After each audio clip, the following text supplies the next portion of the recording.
Today's episode is brought to you by MTDCNC, the go-to platform covering the latest stories in the world of manufacturing.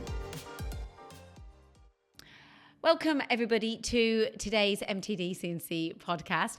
We're at a different venue today because we are at a company called Midlands 3D, and they have been holding an open house event, and we've come along to cover the event, but also to talk about the evolution of 3D printing and how it's developing and moving forward to going into the manufacturing sector, and also using automation. So I have got three gentlemen here with myself. So let's start with the owner of Midlands 3D, Paul. Yes, Thank I'm you. Paul Moloney, Managing Director. Fabulous. And then we've also got Joe Bellis. Yes. From Matsuura. Matsuura. I'm the Additive Manufacturing Sales Manager for England, Scotland and Wales. Fabulous. And we've got John Porter as well. Hi, I'm John from Matsuura, and I'm the Business Development Manager for Matsuura Machinery. And the last time I saw John and Joe was out in Barcelona. Hey, that was great. Wasn't it? Yeah. Weather's not that dissimilar, right? It's pretty warm here too. It's really hot. How many drinks has everyone gargled down today? I've stayed off the beer. There was beer. I've avoided that have a so drink. far. It took a lot to not have a beer, but yeah. I didn't get the pizza, I didn't get any drinks. I'm a new fan of appetizer. Yes, me too. I've definitely had the appetizer. So they've put on this whole event today. You've had a lot of people come along, Paul, and you didn't even get the pizza from the pizza man. It was a busy day. I don't think I've been pulled from pillar to post that much for a long time. For a long time. But you know, it's been a great set of conversations, to be honest, and great to put some faces to names. Lots of customers there that I've been working with for ages, and I've never actually spoken to them, or rather, never met them. So yeah, it's been an interesting day. So today, I really want to cover what's happening in 3D printing. What's the kind of the latest news from both a supplier's perspective, but also from a buyer's perspective and a user's perspective. So let's just start off with Paul. Why have you held today? So for us, it's been about inviting everybody into the open, an open doors kind of event. I wanted to do something a little bit different, let people come in and see what we do, because it's still a technology that some people struggle with, to see actually what's possible. They need to physically see these bits and, try and break them and see what is possible and what a real manufacturing facility in 3D printing looks like. I heard earlier on somebody said to me that apparently somebody had commented how clean it is, which is fantastic. That's exactly what I wanted, because it is a modern, leading edge manufacturing facility. And that's what we need to be able to show people that we do. We're serious. We're not just playing with desktop printers and prototyping. We're a serious manufacturing facility. And what's happening in industry at the moment then, from your perspective, Matsuura? Actually, no, let's sit with yourself still, Paul. What's happening? What's changed? I think what we're seeing, the last 18 months, it's almost, we actually wrote a blog post about it for the website. We saw a massive tipping point almost, where it went from having orders of 1s and 2s and 3s and certainly prototyping, to all of the orders suddenly became 100s or 500s or more. And a lot more conversations about sort of volume manufacturing, not quite into contracts. There's the odd conversation, it's just large purchase orders at the minute. But that's been the evolution, I think, of what we've seen, and it's kind of driving the change in what we're providing to make sure that we are ready for that style of purchasing moving forward. It's been an interesting kind of evolution, and for me, and our role really is just to make sure that we're there and capable for when the buyers and the engineers and the likes decide that this is going to be 3D printed. We need to be there with the capability to deliver in those timelines. So that's what we've kind of seen happening, and that's what we have to be able to respond to. What's your perspective from Matsuura then? For me, it's clear to say right now in the world there's a lack of business confidence. But to be here today, we're bucking that trend. It's fantastic to see the opportunities that Paul's creating with his business. It's great to see the growth. And it's great to see that the people are starting to adopt this technology in all its ways. It's a proper manufacturing solution. And it's obviously delivering true commercial benefit to a lot of customers. It's fantastic. There's classic green shoots, because there is a lot to be concerned about right now globally in terms of business confidence. But I think this is really an optimistic view that we can all share. It's fantastic. I think that's it. There's a lot of trust in the technology now. Yeah. But people come to us at shows now and they know what MJF is. and they know what sort of part quality they're going to achieve from that sort of process. The best thing that happened to us, in all honesty, was when the boat got stuck in the canal. When there was global supply chain issues, Really? all of a sudden everyone was like, "What are we going to do now?" And it was almost like a wake up call, and you had this kind of people ringing up saying, "Well, I get this injection molded in China, yeah." And It's stuck on a boat. But now, yeah, exactly. But it's stuck on a boat. And Yeah. okay. Well, we can print it. And we had a couple of really good examples.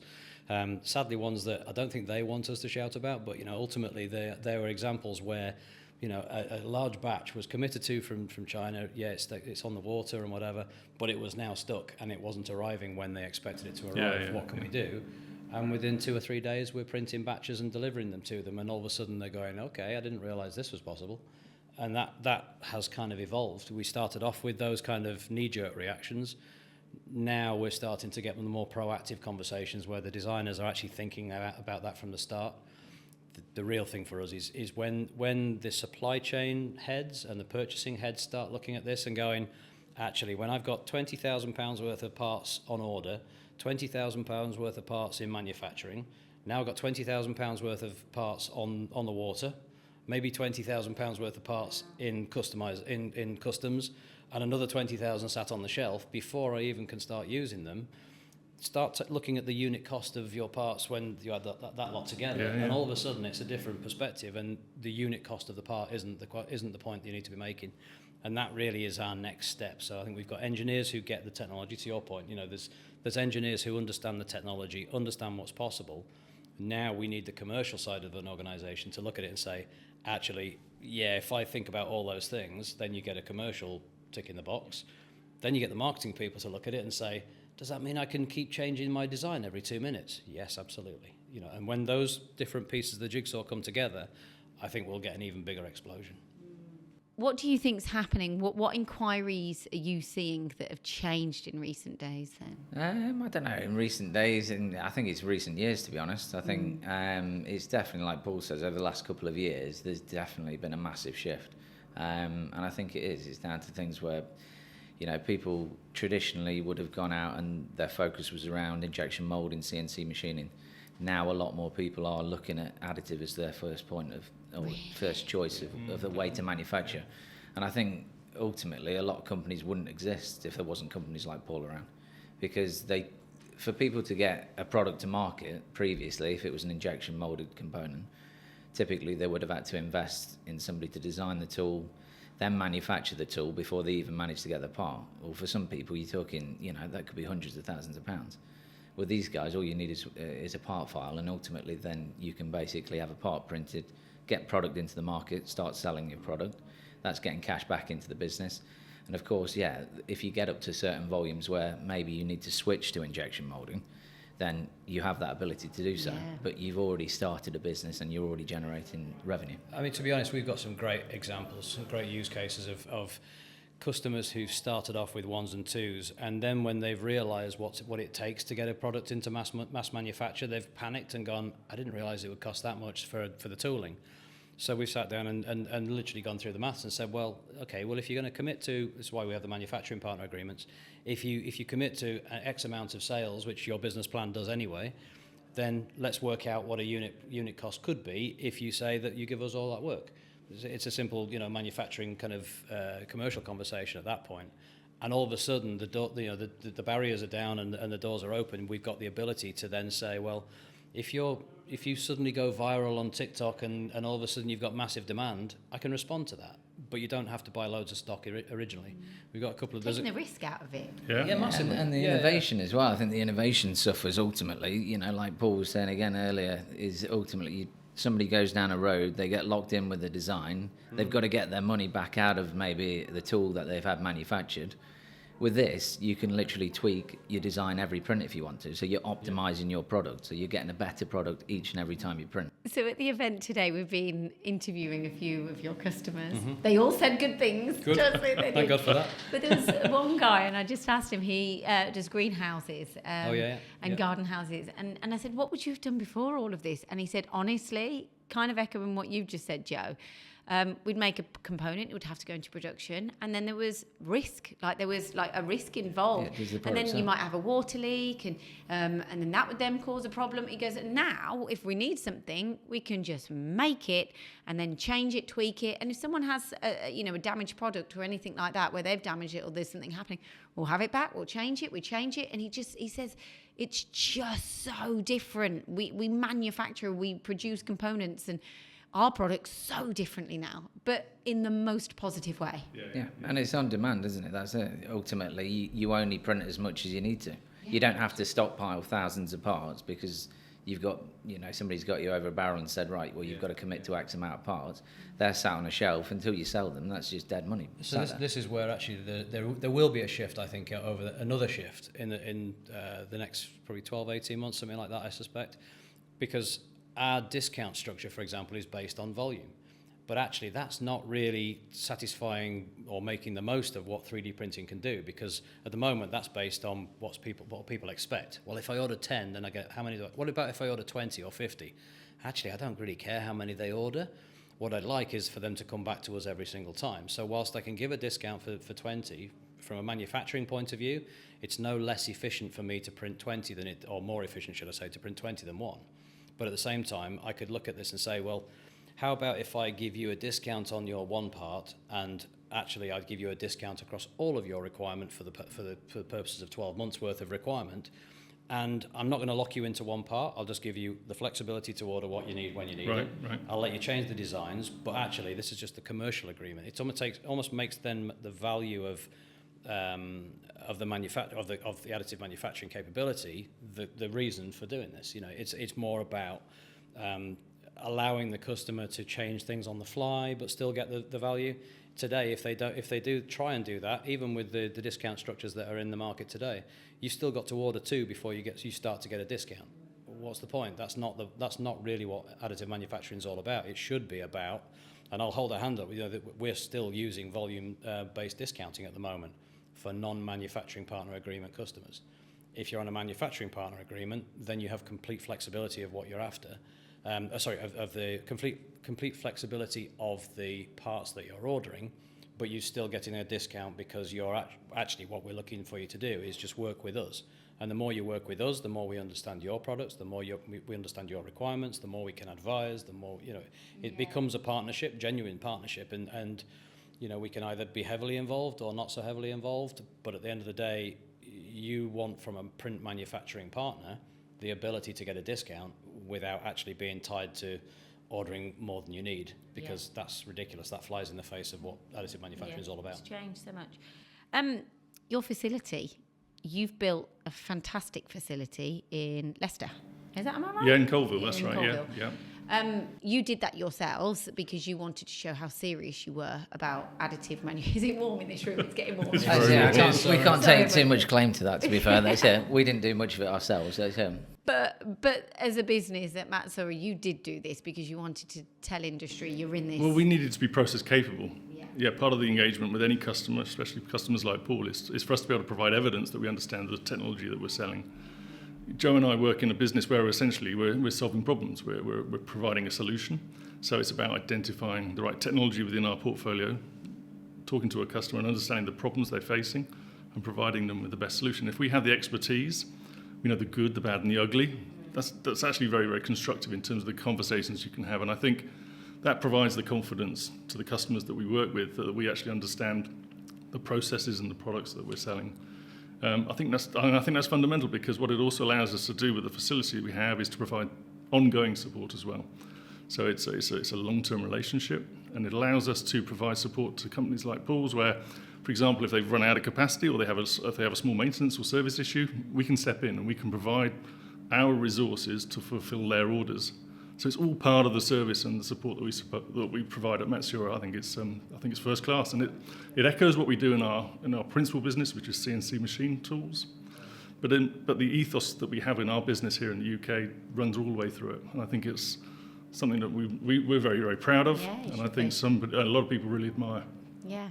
And when you go into your facility, it kind of looks very similar to here as well. There's a reason for that. There we go. That's kind of what I was leading on I'd love to say we were first.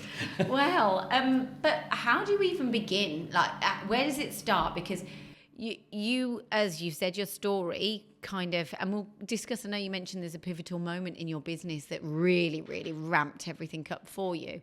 But how do you even begin? If someone's listening to this and go, I want to learn to get into additive manufacturing, not to compete, that's not what I'm saying, don't give your secrets away, but where does someone begin? I think let's face it, additive manufacturing is more accessible now than it's ever been in certain technologies. And I think really the FDM side, I mean, students are being taught this in school now anyway. So they're actually coming out of university or even school with a knowledge of additive manufacturing already. So it starts to become more about saying, well, what do I want to use it for? And it's a difficult one to answer, in all honesty, because I think that it's a moving target right now. I certainly wouldn't want to be starting up brand new right now because it's a more competitive market than it has ever been. Oh, but that's inevitable. Well, it's inevitable. There's more people out there so doing many it. People, yeah. There's, I mean, don't get me wrong. The MJF providers, most of us know each other anyway, but we've all scaled up along, in at similar or different rates actually. But at the same time, everyone's carving out a niche in certain areas pretty much as well. And which is a good thing. It's a good thing for the technology. It's a good thing for printing. And what I think it just requires is people who are keen to get into additive manufacturing to come and see what's possible. Look at all the pictures. I mean, there's stuff around us here but unfortunately it's all the stuff which isn't under NDA. But at the same time, when a company is saying that we work in all these industries, they genuinely are. We're working in virtually every industry you can think of, and it's bizarre. It's always a surprise. A new request comes in, and you can almost guarantee that there's going to be something kind of application in, whether it be marine or be automotive or it be consumer products or electronics or anything like that. There's an application somewhere in there. So depending on the field that you're interested in, if you want to do additive manufacturing, it'll become a specialism over time. Yeah. Just how do you apply it in that field? How did you physically go? I want to set this up. Like the setup, everything here. Where do you go? Right, I've got to get that building. What have you got to put in to have that infrastructure? What do you need in order to kind of be where you are today? I think we have to look at process. So we moved twice. So if you don't include moving out of the garage and into the very first unit, let's ignore that one for the moment. That was setting up from scratch. We moved from one place to the next and didn't really think through process, but also underestimated the speed of growth. When you understand the process of what good looks like, in terms of printing, post-processing, inspection, all those other final sort of value-added services, and even packaging and dispatch, you need to think all those things through, because a true manufacturing facility does that. There's no difference. The only difference to us really between a manufacturing facility and here is that we manufacture with 3D printing, so it's got to have a very clear flow and clear process. And if you understand the technology and what's required, then the rest of it kind of comes. We're a little bit lucky with this site. We areas like the meeting rooms and all that kind of stuff was already in place, but we still knocked down an entire wall and built a second floor. We had to make it work. Add a fair bit, make it work, and I've never bought so much racking in my life. But you had to buy extra, didn't you? We had to buy a lot of racking. But you need space to organise things and to inspect things. In the lighting, our electrician loves us because we've spent an absolute fortune on electrics. Tom nearly walked into one today. Yeah, I nearly bumped into. I'm bumped into most light fixtures. Yeah. But like that's a what you need. low-hanging light in the room. Poor John nearly walked into it. So we had to spend good money to do it right and do it right first time. At the last place, it was good and it worked to a point. But it was still a glass ceiling in terms of trying to do it ultimately, the best we possibly could. And you knew each other, like, as in from not the garage days, so that sounds Not long after. Soon after. Not long after. Yeah. So I came just after the garage. So what's the story? The garage days sounds I like know, a night sounds out like in the some 90s. music. I like that. So what was the story? Because there was quite a pivotal moment that you talked about earlier. Well, that's it. When I met Paul, I think, so you were down in the canal side, I think. Yeah, canal side, Completely different facility to this, and it was all FDM at that point. And then, we went through quite a lot of rigorous I put you discussions. through the mangle. Yeah, I absolutely put you through the Is that mangle. why his That was- hair's so curly like That's that? it. That was one hell of an Excel document that he had. I like that. It was That good. was good. I liked it. But he did the right thing, because you've got to create a business case for this. There's got to be a justification there. Nobody walks in and drops £500,000 on a 3D printer. Yeah? We understand the pressure. Exactly. So there has to be a justification there, Yeah. and we went through the process. And I think we worked out if you were running the build half the time a week, you were doing okay. I mean, when we did the maths, And if you- ultimately, to your point, it's £500,000. It wasn't a small investment. We were running £300 printers in a unit that was less than 1,000 square feet, and we were literally going from running those £300 printers to £500,000 investment. But we had to make sure that was doable. That's That's it. You've got to create the justification. But that was Did you it. take me seriously when I first rang, actually? I think so. Well, that's why we're here now. And, Yeah, look, that's exactly, it. If yeah. I hadn't taken you Of course you seriously, took Someone me did. seriously. Yeah, you Someone say I the take right thing everybody now, yeah, fair enough. seriously. But that was it. It was you've got to create the justification, and obviously we went through the numbers. And if he had the machine running half the time, then by the end of the year you would have been happy. Exactly. And I think 8 months in, you'd max the machine out, and you were buying the next one. We bought the second one within 12 months. Yeah. Yeah. Which was, was it luck? Was it judgment? I don't know. At the end of the day, Combination. Yeah, I think it's a exactly. combination. I think the way you market the company. I think and obviously the hard work that you all put in. I mean, ultimately, and now you've dragged your kids into it as well. I didn't drag them in. I'm surprised you didn't have your mum and dad doing stuff today. Just to clarify, when we moved out of the canal side unit, the one that was less than 1,000 square foot, Megan actually moved in with her 3D printing business. So she actually bought a load of she's FDM an machines and absolute started whiz. doing an Etsy business out of the same place. So No she actually way. so she was self-taught on both Fusion 360 and on What was her CAD. business? She was selling cookie cutters. Classic 3D printed parts.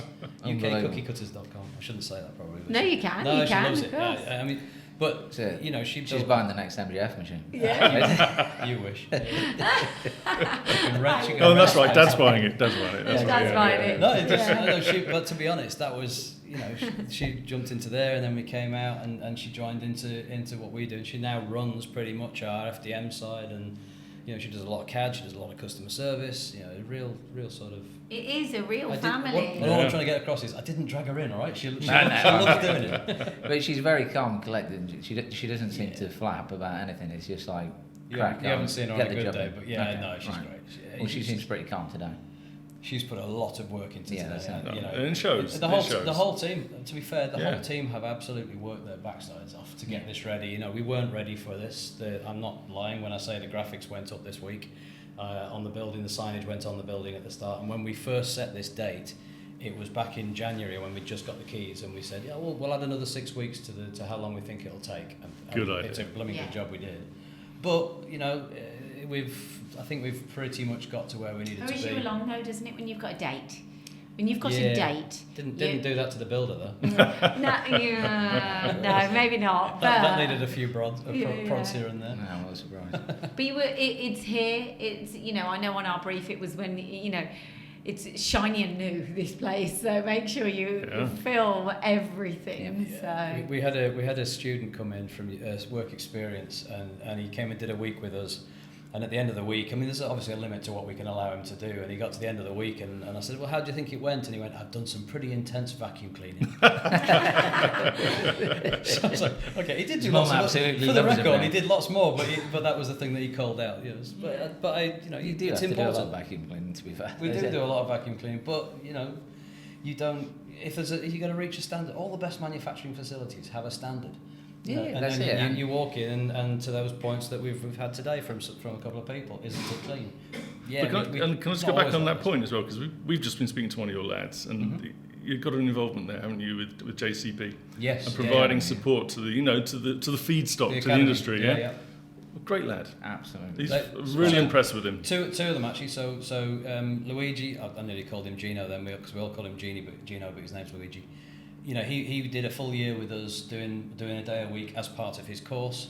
And wanted to stay, so he's still. That's a great still ambassador works role, with us. isn't it? Exactly. That's fantastic. It's brilliant. Yeah. And then TJ, who's not long been with us, but he does a day a week. Same again, comes out and again they just need coaching. They need the opportunity. They need the hands-on kind of seeing what good looks like. Today's been a great experience for them, I think. Yeah. I mean, TJ should have been at the academy today, but Don't tell him. No. It's okay. It's okay. They released him on purpose because they wanted him to have the experience as well. Yeah. So it worked well. But I think that's it. No, it's a fast-paced environment as well. That's it. The way you've set it up as well. That's it. It's slick, and I think it's a good learning curve for them. Yeah. There's no time to. I mean, when you've got to get parts out the door, you get an order in, and sometimes you've got to deliver in a few days. Absolutely. Well, we one of the things I really want is speed. If we can't achieve speed, then we're not a million miles away from other manufacturing technologies. Yeah. But when somebody rings at 4 o'clock on a Friday, which strangely Friday afternoons seem to be our busiest time. Yeah, typical. Then that's exactly what they need. They need the fast turnaround. Time compression. Yeah, exactly. Yeah. And if we can deliver them printed on a Monday now, particularly with the automation, I can do 6 builds. I can leave at 5 o'clock knowing that I can get 6 builds done for Monday morning. Wow, that's it. What other technology can do that? That's exactly. It. Your customers mentioned speed quite a lot today, yeah. And they're all saying, "Well, we can just come along and you personally, we can just come along and pick the components up, or they can just drop them to us. We're local. We know the girl. She drops it off, and it was just like, oh my goodness, this is localized production, which actually rounds us back off to what you started on saying, making production more local. Absolutely. We've got some really good customers local, and you wouldn't be. It's surprising. We've got some Cinetica we've got a case study on the website. Watchshop, who've been with us since we were down in the old unit as well.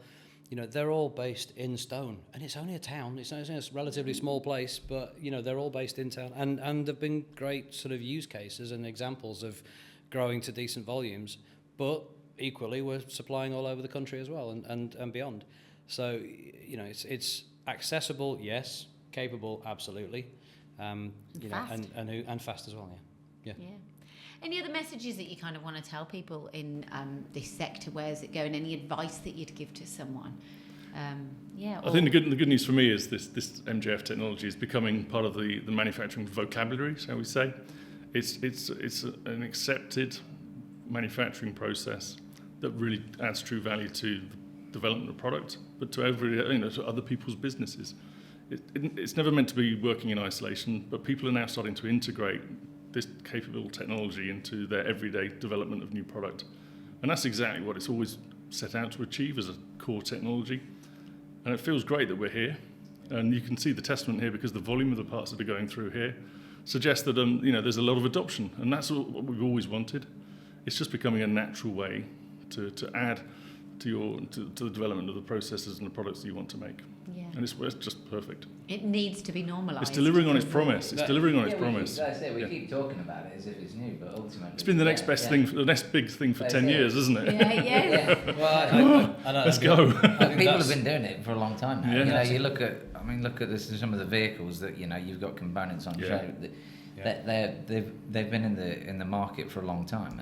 Medical devices, HP's almost become the recognised go-to 3D print sort of process for making medical devices. But it's at the same time, it's not the answer to everything. And if you think it is, then you're asking the wrong question. Yeah. But it's just now people are paying so much more attention to it and making it a viable solution to the parts they want to make. It's brilliant. I know I'm bound to say it, but ultimately, there are no other technologies that I've seen and investigated that have. Okay, they might have stronger parts, or they might have, different technologies or different materials, or huge range of materials, but they have different post-processing requirements. Whenever I've looked at and talked to customers about different technologies, they've been and done the work for me almost, and come back and said, well, actually, no, we've realised that MJF is the one that has the capability. Yeah, we see that all the time. And it's the vocabulary needs to change. It's not about prototyping anymore. It is manufacturing, and like I say, I'm not saying anything wrong here, but we don't tend to do ones and twos anymore, and that says everything it needs to say, really. It's just now about convincing people that it's possible. Yes, we can do 500 or 1,000 or whatever, and there is still a sweet spot, to your point earlier on, John, about that at some point, yes, injection molding makes sense, but there's still a pretty large sweet spot where where MJF makes the most sense, because it's the most capable, both from a materials and printing technology and process technology, efficiency, availability. Don't forget that there's providers all around the world. So if you're a global company, you can pretty much go to an MJF provider and get your parts made. Buy local. the same thing. So there's not that much penetration of a different technology with that level of capability. And it's just a question of bringing people on board. Yeah, and HP, I mean, their focus is to drive the TCO down, so the total cost of the components, and they're bringing new, obviously, additions like the automation on the build units, that sort of thing. So what they're trying to do is ultimately drive that part price down. We're not, the companies like Paul aren't, fighting for a slice or trying to fight for the slice of the same pie. Ultimately, what that allows them to do is then broach into other industries and take more work from maybe injection molding, that sort of thing. Yeah, it's just the larger the throughput, the more opportunity and the more viable the manufacturing proposition becomes, and that's really what it's about. Like I said, before, if we add 3 more machines, we'll have 6 printers, but with automation we have the capability of a lot more. And and whilst it's not a race to see who's got the most printers, the more capability that you've got to respond to demand as that demand grows too. That's ultimately what it needs. No, it is, yeah. And efficiently.